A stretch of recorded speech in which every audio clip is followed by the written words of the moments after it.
तो India post independence देख लेते हैं। एक्चुअल में जब हमें आज़ादी मिली थी अंग्रेज़ों से, ब्रिटिशर्स से जब हमको आज़ादी मिली थी, तो उस वक्त दिक्कत क्या थी कि ब्रिटिशर्स, उनका 200 साल का ऑलमोस्ट रूल था।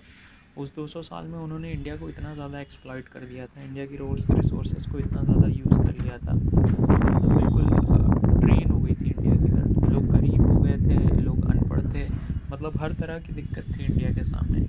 और इवन जब इंडिपेंडेंस हुआ तब भी पार्टीशन हो गया था। तो एनीवे, बताने का ये मतलब है कि जब हमको इंडिपेंडेंस हुई तो चीज़ें आसान नहीं थी, चीज़ें बहुत ज़्यादा मुश्किल थी। तो सेलिब्रेट करने के बजाय लोगों को ये भी पता था कि एक नया नेशन अब जो पैदा हो रहा है, जो कि ऑलरेडी क्रिपल्ड है, ऑलरेडी उसके सामने बहुत ढेर सारी दिक्कतें हैं। अब ये उठेगा कैसे? कई ब्रिटिशर्स तो ऐसे बोल रहे थे कि इंडिया यूनाइटेड रह ही नहीं पाएगा और टूट जाएगा अल्टीमेटली। और बात भी सही थी उनकी, वैसे जो उनकी एनालिसिस थी, क्योंकि डाइवर्सिटी इतनी ज़्यादा, लोग पढ़े लिखे हैं नहीं और उन्होंने ब्रिटिशर्स को भी हटा दिया है, तो अब वो डेवलप करेंगे कैसे? तो अगर मैं देखूं कि उस वक्त हमारे पास चैलेंजेस क्या थे, एक तो आपने पार्टीशन करा दिया था तो कम्यूनल राइट्स, फिर जो रिफ्यूजीज़ इधर से उधर आए उनका रिहैबिलिटेशन, इंडिया को वैसे ही ब्रिटिशर्स तोड़ के गए थे, इतने ढेर सारे प्रिंसली स्टेट्स, इंडिया और पाकिस्तान 3 में। तो जो प्रिंसली स्टेट्स थे उनका यूनिफिकेशन कैसे हो?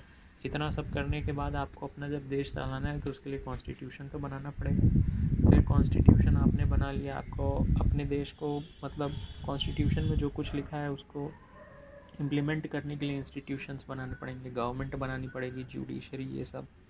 तो ये सारी बहुत बड़ी दिक्कतें थी। और उसके बाद सबसे बड़ी चीज़ ये कि इकोनॉमी बिल्कुल धराशायी हो चुकी थी इंडिया की। तो उस वक्त इकोनॉमी को कैसे उठाओगे आप? ये सारे जो थे वो चैलेंजेस थे।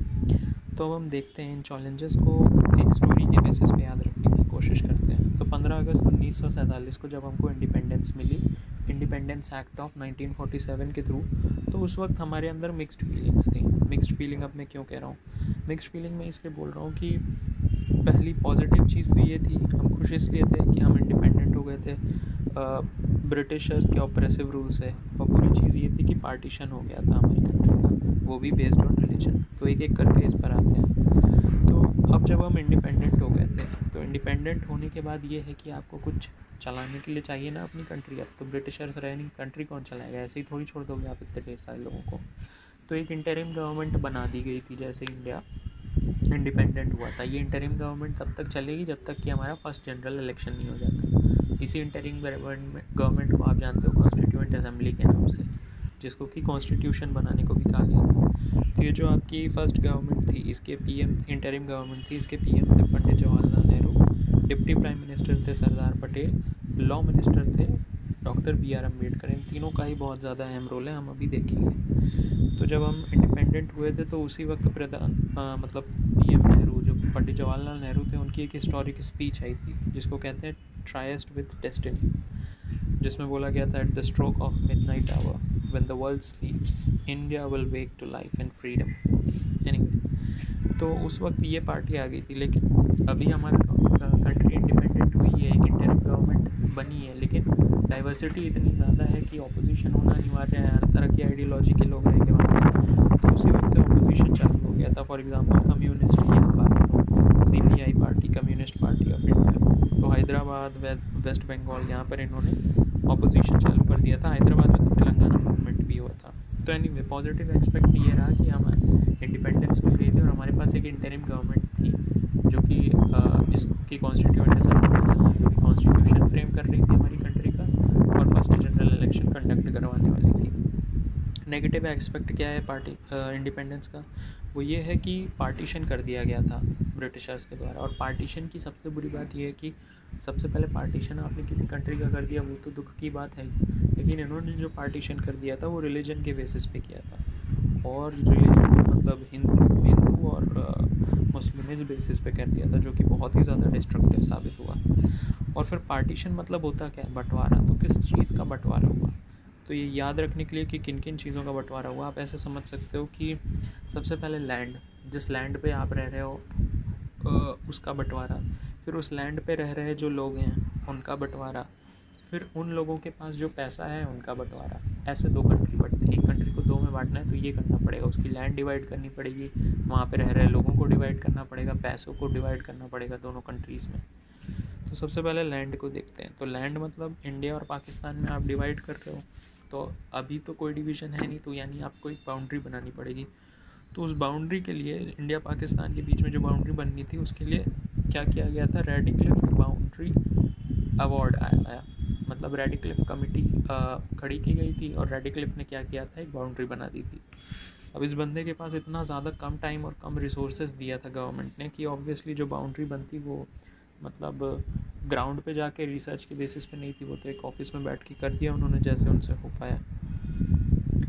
अच्छा, तो ये लैंड का उन्होंने सबसे पहले डिवीज़न किया। अगली चीज़, उस लैंड पे रह रहे लोगों का डिवीज़न किया। तो लोग किस टाइप के, लोग दो टाइप के होंगे, एक तो वो लोग जो कि कॉमन आदमी हैं, एक वो जो कि इंपॉर्टेंट पोजीशंस पर हैं, ठीक है, उस तरह के आदमी। तो जो कॉमन मैन है उनका डिवीज़न, अब जब जैसे ही आपने कॉमन लोगों को डिवाइड किया, ठीक है, जो पहले कंट्री में रह रहे थे, तो उसमें दिक्कत क्या हुई, क्योंकि इस कॉमन आदमी को आपने रिलीजन के बेसिस पे डिवाइड किया, तो ऑब्वियस उसका आउटकम ये था कि हिंदू मुस्लिम के बीच में कम्यूनल राइट शुरू हो गए, ठीक है। अब होगा क्या, जैसे आपने इंडिया और पाकिस्तान के बीच में एक लाइन ड्रॉ कर दी, तो उसमें ये होगा कि पाकिस्तान वाले रीजन में जहाँ पे मुस्लिम को रखा जाना था वहाँ पे माइनॉरिटी में हिंदूज़ होंगे, जो इंडिया में हिंदूज़ थे तो यहाँ पे भी उस बाउंड्री के करीब आपके मुस्लिम धर्म वाले रह रहे होंगे। तो ऑब्वियस क्या होगा, जैसे ही ये पता चलेगा कि क्या कहते हैं पार्टीशन होने वाला है, तो कम्यूनल राइट शुरू हो जाएंगे, हिंदूज़ मुस्लिम को उधर भगाएंगे, मुस्लिम से हिंदूज़ को इधर भेजेंगे। तो क्या होगा, इमीडिएट आउटकम ये होगा कि एक दूसरे के अगेंस्ट हेट्रेड बढ़ेगी, और हिंदू जो थे वो पाक से इंडिया आने लगे थे, और मुस्लिम्स जो थे वो इंडिया से पाकिस्तान जाने लगे थे। अब आपको जब इस तरह रिफ्यूजी जा रहे हैं, तो ये बोला जाता है सबसे ज़्यादा बड़ा माइग्रेशन था हिस्ट्री में, सबसे बड़ा माइग्रेशन था जो कि यहाँ पर हुआ था। लोग अपनी प्रॉपर्टी छोड़ के सब अनसर्टेन फ्यूचर के साथ इधर जा रहे थे। बहुत बड़ी ट्रेजेडी है अपने आप में। तो अब सबसे बड़ा चैलेंज क्या था दोनों ही तरफ की गवर्नमेंट के पास, कि इन रिफ्यूजीज़ को रिहेबिलिटेट कैसे किया जाए, that is rehabilitation of refugees. ये एक बड़ा चैलेंज था। इससे रिलेटेड एक पैक्ट साइन किया गया था, Delhi pact, between Indian PM and his counterpart in Pakistan. दूसरी इस कम्युनल राइट एक वर्स्ट चीज़ सामने आई, अपने आप में तो बुरा है ही कम्युनल राइट, लेकिन इसका एक वर्स्ट आउटकम ये था कि इस कम्युनलिज्म की वजह से ही गांधी जी का असैसिनेशन हो जाता है, ठीक है। रीज़न ये दिया जाता है कि जब इंडिया पाकिस्तान के बीच में बंटवारा हुआ तो गांधी जी बोल रहे थे कि पाकिस्तान को जो भी डेट है, जो भी पैसा चाहिए वो आप दे दीजिए। तो इंडियन हिंदूज़ जो थे उनको ये चीज़ अच्छा नहीं लगा, और नाथूराम गोडसे जो कि हिंदू थे बाई रिलीजन, उन्होंने गांधी जी की हत्या कर दी। एनीवे, जैसे ही गांधी जी की मृत्यु हुई, अगेन नेहरू जी स्पीच के साथ आ गए। वो ऑल इंडिया रेडियो पर आए, उन्होंने स्पीच दी, the light has gone out of our lives and there is darkness everywhere. तो एनीवे, अभी हमने देख लिया क्या कि लैंड का डिवीज़न हुआ था, फिर उस लैंड पर रह रहे लोगों का डिवीज़न। तो लोग में क्या था, कॉमन मैन हमने कवर कर दिया था, उनमें मेन दिक्कत क्या थी, यही कम्युनल राइट्स और रिहेबिलिटेशन ऑफ रिफ्यूजीज़। अगली चीज़, वो लोग जो कि कुछ इंपॉर्टेंट पोजीशन पर थे, जैसे कि सिविल सर्वेंट्स और नॉन सिविल यानी मिलिट्री स्टाफ। तो सिविल सर्वेंट्स जो थे उनको भी डिवाइड किया गया था दोनों जगह, प्लस सिविल स्टेशनरी, मतलब ऑफिस में जो स्टेशनरी पेन कलम है, ये तक बोला जाता है कि इंक भी डिवाइड होगी दोनों कंट्रीज के बीच में। देन नॉन सिविल का एग्जांपल हो गया मिलिट्री। तो मिलिट्री में जो डिफेंस पर्सनल हैं, डिफेंस इक्विपमेंट हैं, मिलिट्री के जो वेपन्स हैं, उन सब का भी डिवीज़न हुआ था पार्टीशन के टाइम पे। तो आपने लैंड डिवाइड कर ली, लैंड पे रह रहे लोगों को डिवाइड कर लिया, कॉमन मैन और पीपल जो इंपॉर्टेंट पोजीशन पर थे। देन इन लोगों के पास जो पैसा था, that is division of finance भी हुआ। तो यही पैसे की बात है कि जिसको गांधी जी ने बोला था कि पाकिस्तान का जो भी पैसा बकाया है वो आप पे कर दीजिए, और उसी के अगेंस्ट इंडियन हिंदूज़ को ऐसा लगा कि गांधी जी पाकिस्तान वालों की साइड ले रहे हैं, इसलिए नाथूराम गोडसे ने उनकी हत्या कर दी थी, असैसिनेशन ऑफ गांधी जी, ठीक है। तो एनीवे, ये हुए हमारे शॉर्ट टर्म चैलेंज, ठीक है। अभी मैंने आपको पॉजिटिव बताया था, पार्टीशन का पॉजिटिव हिस्सा ये था कि हम इंडिपेंडेंट हो गए थे ब्रिटिश रूल से, अब हम खुद ही डिसाइड कर सकते थे कि हमको क्या करना है। लेकिन क्या कहते हैं, जब तक फर्स्ट जनरल इलेक्शन नहीं हो जाते कंट्री में थ्रू आउट, तब तक हमने क्या डिसाइड किया, तब तक ये डिसाइड किया गया था कि एक इंटरिम गवर्नमेंट बना ली जाएगी। ये पॉजिटिव था। तो ये जो इंटरिम गवर्नमेंट बनी थी, बोला ये जाना चाहिए कि ये मतलब प्रॉपरली, मतलब इनडायरेक्टली इलेक्टेड थे, ये डायरेक्ट इलेक्शन के थ्रू नहीं थी। कॉन्स्टिट्यूएंट असेंबली भी हमारी इलेक्ट होकर आई थी, लेकिन वो इनडायरेक्ट इलेक्शन था, क्योंकि उस टाइम पे आप कहाँ इतनी जल्दी लार्ज स्केल का इलेक्शन, ब्रिटिशर्स कहाँ इतनी जल्दी लार्ज स्केल का इलेक्शन करवाएंगे इंडिया का। उनका तो मन था जल्दी से भागें, तो वही इनडायरेक्ट इलेक्शन करवा के कॉन्स्टिट्यूएंट असेंबली बनवा दी थी और बोला गया था कि यही कॉन्स्टिट्यूएंट असेंबली जो है, जब तक इंडिया का फर्स्ट जनरल इलेक्शन होकर एक प्रॉपरली इलेक्टेड गवर्नमेंट नहीं आ जाती तब तक यही कॉन्स्टिट्यूएंट असेंबली दो काम करेगी। एक तो गवर्नमेंट की तरह एक्ट करेगी और दूसरा ये है कि कॉन्स्टिट्यूएंट असेंबली ही कॉन्स्टिट्यूशन बनाएगी। तो अब जैसे इन्होंने बोल दिया कि कॉन्स्टिट्यूशन बनाएगी, तो इसमें थे कौन, इसमें आपके थे इसमें आपके थे सबसे पहले प्राइम मिनिस्टर नेहरू जी। नेहरू जी उस वक्त पूरा फॉरेन अफेयर्स आपका संभाल रहे थे, फॉरेन मिनिस्टर की तरह वो बन गए थे। प्राइम मिनिस्टर तो थे ही, फॉरेन मिनिस्टर की तरह रोल निभा रहे थे। और इसमें डिप्टी पीएम थे आपके सरदार पटेल। तो ये जो सरदार पटेल थे उनके साथ एक बहुत ही इंपॉर्टेंट चीज़ को एसोसिएट किया जाता है। अभी स्टैचू ऑफ यूनिटी भी बनवा दिया गया है इंडिया में, उन्हीं की एक विश्व की सबसे बड़ी प्रतिमा है, सबसे बड़ी मूर्ति है। तो हुआ क्या था, इनका रोल क्या था, स्टैचू ऑफ यूनिटी इसलिए इनके लिए बनवाया गया है क्योंकि Patel along with his secretary, Patel ji को एक सेक्रेटरी दे दिया गया था वीपी मेनन जी के रूप में, और इनको टास्क दिया गया था कि आप इंडिया को इंटीग्रेट करिए, ठीक है, एक्सेप्ट फॉर कश्मीर। कश्मीर को डील किया था जवाहरलाल नेहरू ने, और अनफॉर्चुनेटली आज तक कोई इशू बना हुआ है। एनीवे, तो पटेल जी इस लाइट में अगर आप इस चीज़ को देखो कि इंडिया का इंटीग्रेशन कितना ज़्यादा इंपॉर्टेंट था और सरदार पटेल कितना ज़्यादा मतलब टैक्टिकल बंदे थे जिन्होंने इंटीग्रेट भी कर दिया था इंडिया को। तो जब ब्रिटिशर्स गए थे तो इंडिया को 3 पार्ट में तोड़ के गए थे, इंडियंस, पाकिस्तान, मतलब हिंदूज, इंडिया, पाकिस्तान, और तीसरा था प्रिंसली स्टेट। तो उस वक्त 550 मतलब 550 से ज़्यादा, 500 से ज़्यादा प्रिंसली स्टेट्स थे इंडिया में। तो अब इनका इंटीग्रेशन किसने किया, सरदार वल्लभ भाई पटेल ने। अब इसमें से जिनका इंटीग्रेशन हार्ड था वो कौन से थे, वो 3 जगह थी। अब इसी को आप निमोनिक के रूप में यूज़ कर सकते हो, जिन का इंटीग्रेशन हार्ड। तो जिन से याद आ जाएगा जूनागढ़, का से याद आ जाएगा कश्मीर, इंटीग्रेशन हार्ड से याद आ जाएगा हैदराबाद। मतलब जूनागढ़, कश्मीर, हैदराबाद, इनका इंटीग्रेशन मुश्किल था और इसके लिए सरदार पटेल ने अलग अलग टैक्टिक्स का भी इस्तेमाल किया था, ठीक है। जूनागढ़ का तो शायद ऐसा रहता है कि जूनागढ़ में मतलब जो वहाँ के राजा होते हैं वो मुस्लिम होते हैं, लेकिन जो पॉपुलेशन होती है वो मेजॉरिटी में हिंदू होती है, तो शायद प्लेबिसाइड करवा के वहाँ पे करवा लिया था। और कश्मीर में इंडिया वालों ने इसका उल्टा किया था, कश्मीर में राजा हिंदू था लेकिन लोग मुस्लिम ज़्यादा थे, मुस्लिम मेजॉरिटी थी वहाँ पे। तो वहाँ पे इंडिया ने लोगों से बात करने की बजाय क्या किया था, राजा हरी सिंह जी के साथ मतलब बात कर ली थी और वो उनसे इंस्ट्रूमेंट ऑफ सक्सेशन कुछ इस टाइप का होता है उसको साइन करवा लिया था, लेकिन इसको डील किया था पंडित जवाहरलाल नेहरू ने। तो ये मैटर अभी भी बना हुआ है दिक्कत वाला। एनीवे, और हैदराबाद में तो ये है कि मिलिट्री भेजनी पड़ गई थी उसको इंटीग्रेट कराने के लिए। तो एनीवे, सरदार पटेल का काफ़ी इंपॉर्टेंट रोल है, उन्होंने इंडिया को यूनिफाई करने में सबसे बड़ा रोल निभाया, इसीलिए स्टैचू ऑफ यूनिटी उनके नाम पे है। तो ये टेरिटोरियल यूनिफिकेशन हो गया, ठीक है। तो ये कुछ इंपॉर्टेंट लोग थे फर्स्ट इंटरिम गवर्नमेंट के। तो प्राइम मिनिस्टर हो गए, डिप्टी प्राइम मिनिस्टर, और तीसरे इंपॉर्टेंट बंदे थे law minister, that is doctor BR Ambedkar. अब जो आपकी कॉन्स्टिट्यूएंट असेंबली थी वो एक तो गवर्नमेंट रन कर ही रही थी, दूसरा उसको टास्क दिया गया था कॉन्स्टिट्यूशन बनाने का। तो कॉन्स्टिट्यूशन बनाने में सबसे important role father of Indian constitution doctor BR Ambedkar, उनको बनाया गया था चेयरमैन ड्राफ्टिंग कमेटी का, ठीक है। और उन्होंने क्या किया था, जो अगला चैलेंज था इंडिया के पास, that is making of constitution of India, कि आपको एक देश तो दे दिया है, आप छूट तो गए, इंडिपेंडेंट तो हो गए, लेकिन इस कंट्री को चलाओगे कैसे, कौन से रूल बनाओगे जिसके बेसिस पे कंट्री चले। तो वो रूल्स बनाए डॉक्टर BR अम्बेडकर ने, ड्राफ्टिंग कमेटी ने, और दूसरे लोगों की सहायता से। तो ये जो कॉन्स्टिट्यूशन ऑफ इंडिया बना, अब इस कॉन्स्टिट्यूशन का जो है पार्ट 15 और पार्ट 17, ये 2 इंपॉर्टेंट चीज़ें। पार्ट 15 डील करता है इलेक्शन के साथ, पार्ट 17 डील करता है ऑफिशियल लैंग्वेज के साथ। बात ये थी कि आपने कॉन्स्टिट्यूशन बना लिया, ऑब्वियसली उस कॉन्स्टिट्यूशन में हमने डेमोक्रेटिक प्रिंसिपल्स से चलने की बात कही थी, तो इसलिए फर्स्ट जनरल इलेक्शन होने थे जिससे कि हम क्या कर सकें, अपनी गवर्नमेंट को चूज़ कर सकें जो कि कंट्री चलाएगी।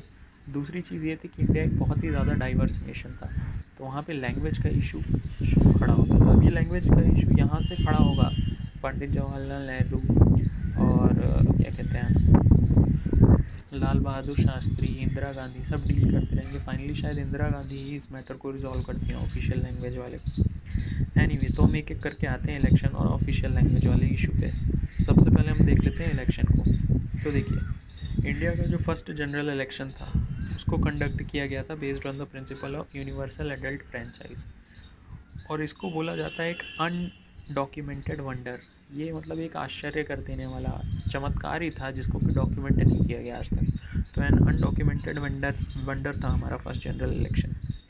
तो अब इस क्वेश्चन ये था कि इस इलेक्शन को आप कंडक्ट कैसे कराओगे। तो इलेक्शन को कंडक्ट कराने के लिए स्थापना की गई इलेक्शन कमीशन की 1950 में। 47 में हम आज़ाद हुए, 3 साल बाद 1950 में इलेक्शन कमीशन बनी। क्यों? ऑलमोस्ट 3 साल तो आपको इसी में लग गए थे अपना कॉन्स्टिट्यूशन बनाने में, राइट। कॉन्स्टिट्यूशन बनाने में ही शायद 2-3 साल लग गए थे। तो उसके बाद जैसे ही कॉन्स्टिट्यूशन बना 1949 में, उसके बाद 1950 में आपका क्या है, इलेक्शन कमीशन की स्थापना कर दी गई। और 1950 में इलेक्शन कमीशन बनेगी, 1951 में ये फर्स्ट जनरल इलेक्शन कंडक्ट करवा देगी। तो एनीवे इलेक्शन कमीशन की स्थापना की गई। और इसमें क्या है, इसमें हमारे पास जो इलेक्शन कमिश्नर बने वो एक ICS यानी Indian civil service officer Sukumar Sen थे। तो आप याद रख सकते हो कि इन्होंने बहुत बड़ा काम किया। तो सुपरमैन थे, सुपरमैन सुकुमार, दोनों मैच करेगा, याद रहेगा। सुपरमैन सुकुमार सेन थे जिन्होंने कंडक्ट करवाया था। लेकिन अब ये क्वेश्चन है कि भाई इनको आपने बना तो दिया, अब इनको कैसे पता चलेगा कि इलेक्शन कैसे कंडक्ट करवाना है। तो इसके लिए क्या किया गया था, 2 एक्ट को सबसे पहले पारित किया गया था। 2 acts were made by parliament. पहला क्या है, representation of people act of 1950 और representation of people act of 1951।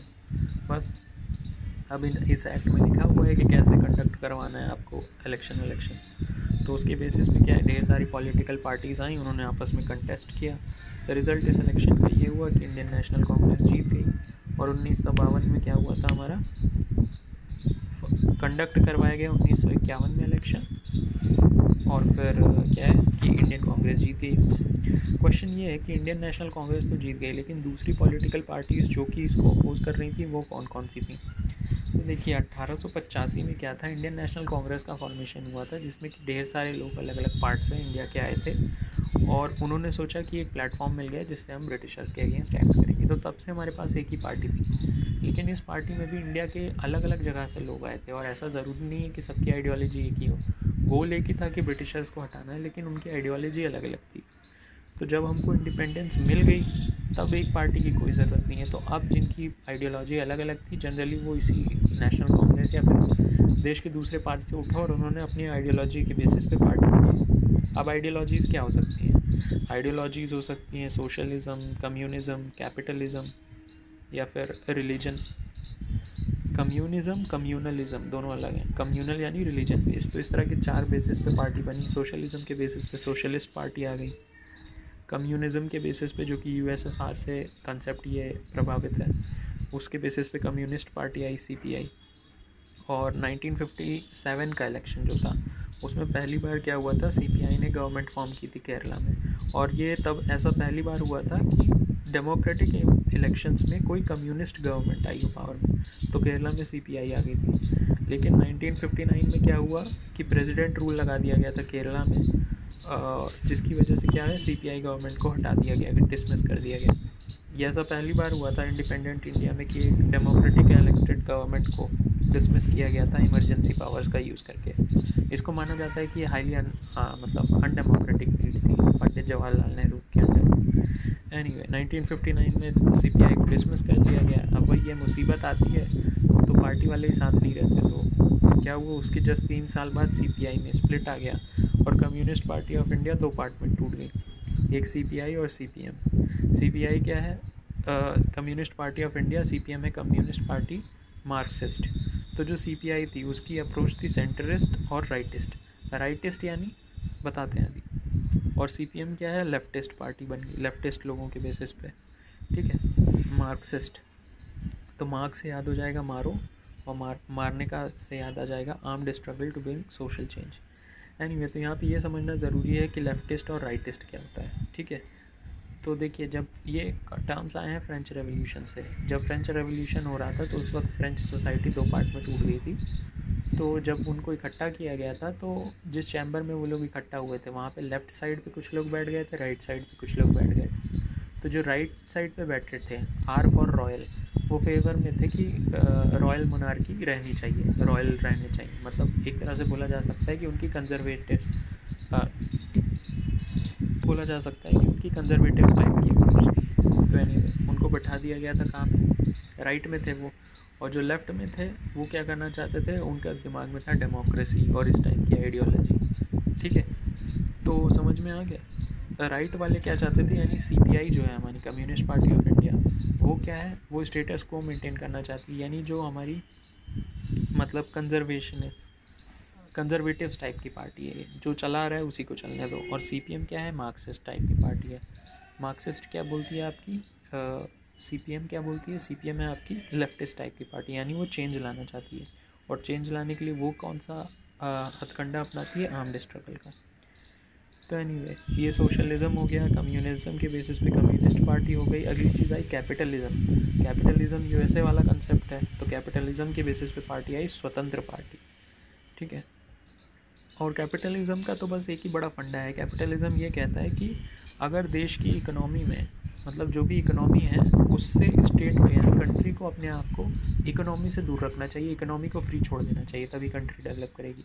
और कम्युनिज्म इसका उल्टा है। कम्युनिज्म कहता है कि नहीं, गवर्नमेंट को इंटरफियर करना चाहिए इकोनॉमी में, सारी इकोनॉमिक रिसोर्सेज को खुद होल्ड करके और फिर लोगों में डिस्ट्रीब्यूट करना चाहिए। ये कम्युनिज्म है। तो एनीवे, हमने कैपिटलिस्ट पार्टी का भी एग्जांपल देख लिया, स्वतंत्र पार्टी। इसके बाद क्या है, रिलीजन के बेसिस पे भी पार्टी थी। फॉर एग्जांपल कम्युनलिज्म, कम्युनिज्म नहीं, कम्युनलिज्म। तो इसमें क्या है, हिंदूज़ ने पार्टीज़ बना ली थी अपनी, हिंदू महासभा, भारतीय जनसंघ। और ये जो जनसंघ है, जनसंघ को तो माना जाता है कि ये RSS से रिलेटेड है, राष्ट्रीय स्वयंसेवक संघ से। और RSS ये बहुत ही ज़्यादा स्ट्रॉन्ग हिंदू कल्चर को प्रमोट करता है। RSS एंटी पाकिस्तानी है और ये भारतीय कल्चर को मानता है। ठीक है, अभी लेटर ये जो RSS है, मतलब भारतीय जनसंघ जिन्होंने बनाया, यही बाद में जाके जनता पार्टी बनेगी, पहली पार्टी जो कि कांग्रेस को हटा के इंडिया में गवर्नमेंट बनाएगी। और बाद में जब इमरजेंसी आ जाती है तो इमरजेंसी के बाद यही जनता पार्टी बनती है। और आज बोला जाता है कि BJP जो है, भारतीय जनता पार्टी, उसके रूट्स भी RSS से ही रिलेटेड है, राष्ट्रीय स्वयंसेवक संघ से। तो एनीवे, हिंदूज़ ने बना ली थी हिंदू महासभा, भारतीय जनसंघ। जो मुस्लिम्स थे उनकी मुस्लिम लीग थी, लेकिन अब वो डोरमेंट हो गई थी क्योंकि पाकिस्तान अलग हो गया था, तो मुस्लिम लीग का कोई मतलब नहीं है इंडिया में। फिर पंजाबियों ने अपना अकाली दल बना लिया था सिर्फ पंजाबियों के लिए, और तमिलनाडु में आ गई थी DMK जो कि तामिलियंस के लिए थी। तो इस तरह से आप देख सकते हो कि जब हम आज़ाद हुए थे, जो पहला जनरल इलेक्शन हुआ था, उसमें पॉलिटिकल पार्टीज़ अलग अलग थी और वो अलग अलग तरह के आइडियाज़ को रिप्रेजेंट कर रही थी। ठीक है, आइडियोलॉजीज़ को। ठीक है, सोशलिज्म, कम्युनिज्म, कैपिटलिज्म, कम्यूनलिज्म। तो एनीवे, लेकिन अब आपको ये पता है कि इंडियन नेशनल कांग्रेस 1885 में बनने के बाद एक पार्टी मानी जाती है जिसने हमको इंडिपेंडेंस दिलाई, ऐसी उसकी इमेज है। तो ऑब्वियसली इंडियन नेशनल कांग्रेस को ही जीतना था और प्रधानमंत्री पंडित जवाहरलाल नेहरू को ही बनना था। ठीक है, तो ये तो हुई इलेक्शन की बात। नेक्स्ट हमने क्या बात किया था, हमारे कॉन्स्टिट्यूशन का पार्ट 15 जो है इलेक्शन वाला हो गया कि हमने एक चैलेंज को मीट आउट कर लिया, इलेक्शन कंडक्ट करवा लिया अपनी जगह। लेकिन दूसरा चैलेंज क्या है कि इंडिया बहुत ही ज़्यादा डाइवर्स नेशन है, तो यहाँ पे लोगों की अलग अलग भाषाएं हैं। क्वेश्चन ये हुआ कॉन्स्टिट्यूशन बनाते वक्त कि हम भाषा कौन सी रखी जाए, किसको नेशनल लैंग्वेज का दर्जा दें, मतलब राष्ट्रभाषा का दर्जा किसको दें। तो अब वही है, नेशनल लैंग्वेज के ऊपर डिबेट चालू हुई। किसके बीच में चालू होंगे भाई, हिंदी स्पीकिंग और नॉन हिंदी स्पीकिंग लोगों के बीच में। जनरली जो नॉन हिंदी स्पीकर्स थे वो सदर्न स्टेट्स हैं हमारी। ठीक है, अब क्या हुआ, सदर्न स्टेट्स की भी बात सही थी कि उन्होंने कहा कि हमको तो हिंदी आती नहीं है, हमें हिंदी सीखनी पड़ेगी और हमारी अपनी लैंग्वेज का क्या होगा। तो वो अपोज़ करने लगे, बोले कि हिंदी को आप नेशनल लैंग्वेज मत बनाइए। तो उनके ऑपोजिशन को ध्यान में रखते हुए हमने ये कहा कि ठीक है, हमारी कोई नेशनल लैंग्वेज नहीं होगी, हमारी कोई इंडिया की कोई राष्ट्रीय भाषा नहीं होगी, लेकिन हमारी सिर्फ और सिर्फ ऑफिशियल लैंग्वेज होगी। ठीक है, और ऑफिशियल लैंग्वेज में उन्होंने क्या कर दिया कि उन्होंने बोला कि नेशनल लैंग्वेज नहीं है, लेकिन ऑफिशियल लैंग्वेज आप हमको हिंदी रख देने दीजिए। तो हिंदी को ऑफिशियल लैंग्वेज रखा जाने लगा। लेकिन फिर वही बात है कि सदर्न स्टेट्स ने बोला कि कम्युनिकेट कैसे करेंगे फिर हम, तो उसके लिए रखा गया इंग्लिश को, एडिशनल ऑफिशियल लैंग्वेज के रूप में इंग्लिश को रख दिया गया। तो हिंदी और इंग्लिश अभी ये दो भाषाएं हैं जिसमें कि हम कम्युनिकेट करते हैं इंडिया में। ठीक है, इसके अलावा हम फिर अभी करंट स्टेटस तो ये है कि 22 ऑफिशियल लैंग्वेज है, लेकिन शायद गवर्नमेंट ऑफिशियल्स जो है इन्हीं दो लैंग्वेज में बात करते हैं, हिंदी और इंग्लिश में जो भी कम्युनिकेशन है। एनीवे, लेकिन इसके बाद भी लोग सेटिस्फाई नहीं हुए थे अभी भी, जो है मतलब सदर्न स्टेट्स का थोड़ा माना नहीं, क्योंकि हिंदी को तो ऑफिशियल लैंग्वेज का दर्जा दिया गया। बाद में लोग ये डिमांड करने लगे कि नहीं भाई, आप हमको हमारी लैंग्वेज के बेसिस पे हमारे आप स्टेट बना दीजिए। ठीक है, उन्होंने लिंग्विस्टिक रीऑर्गेनाइजेशन ऑफ स्टेट्स की मांग करने लगे। लेकिन अगर कोई भी बंदा जो नेशनल इंटीग्रेशन को सोच रहा है कि हमारी कंट्री यूनाइटेड है, उसको बड़ा अजीब सा लगेगा कि यहाँ पे स्टेट्स को आपने लैंग्वेज के बेसिस पे बांट दिया। यूनिटी कहाँ ऐसे आ पाएगी, वो यूनिटी आने ही नहीं पाएगी। इसीलिए सबसे पहले इस मैटर को स्क्रूटनी के लिए धार कमीशन को बिठाया गया था। उसके बाद JVP, जवाहरलाल नेहरू वल्लभ भाई पटेल, पी से किन्हीं का नाम है, JVP कमीशन, इनको बिठाई थी और इन दोनों ने इसका अपोज किया कि भाई नेशनल इंटीग्रेशन को देखते हुए ये अच्छा नहीं है, linguistic reorganisation of state. But फिर ट्विस्ट आया, एक सबसे बड़ा इवेंट आया जिसने चेंज कर दिया इस ओपिनियन को। पोती श्री रामुलु, इन्होंने क्या किया, ये फास्ट पे बैठ गए, गांधी जी की आइडियोलॉजी वाले फास्ट पे बैठ गए कि जब तक आप स्टेट का रीऑर्गेनाइजेशन नहीं करोगे मैं हटूंगा नहीं फास्ट से। 50 दिन तक भूखे रहे ये और अल्टीमेटली क्या हुआ, भूख से इनकी मृत्यु हो गई पोती श्री रामुलु की। रिजल्ट ये था कि वाइड स्केल पे प्रोटेस्ट हुआ।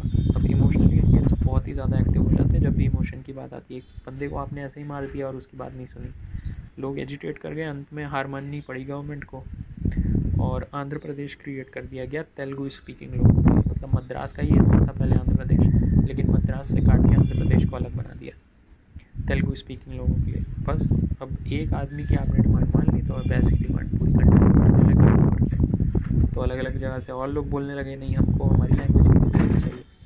फिर एक आदमी की बात मान ली तो ऐसा कर भी नहीं सकते बाकियों की घटाओ, वरना फिर तो मरने लगेंगे लोग, इसी तरह का काम करेंगे। तो थक हार के गवर्नमेंट ने क्या किया, स्टेट रीऑर्गेनाइजेशन एक कमीशन बना दी, स्टेट रीऑर्गेनाइजेशन कमीशन।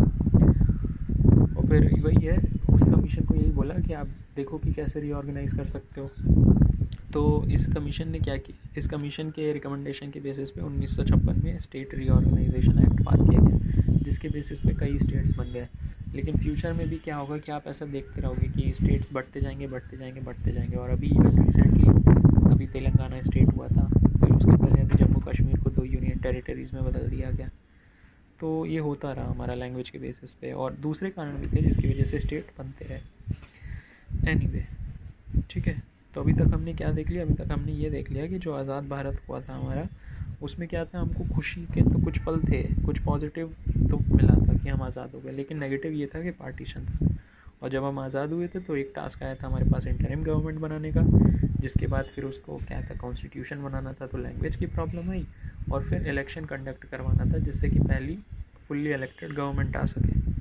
ठीक है, तो उसका रिज़ल्ट ये हो गया कि हमारे पास आ गई पहली गवर्नमेंट।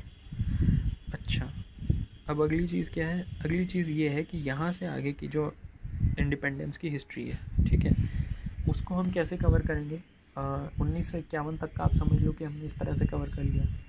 अब क्या है, अब हम पोस्ट इंडिपेंडेंस हिस्ट्री को प्राइम मिनिस्टर्स के बेसिस पे कवर करेंगे। मतलब प्राइम मिनिस्टर्स आते जाएंगे, हमारे पास 17-18 प्राइम मिनिस्टर्स हैं शायद। तो उन प्राइम मिनिस्टर्स ने जब अपने अपने काल में ऐसा कौन कौन से इवेंट्स हुए, इंपॉर्टेंट इवेंट्स, उन्होंने कौन कौन से इंपॉर्टेंट स्टेप्स लिए, बस हम उसी के बेसिस पे अब आगे की इंडिया की इंडिपेंडेंस हिस्ट्री को कवर करेंगे। ठीक है, तो देखते हैं।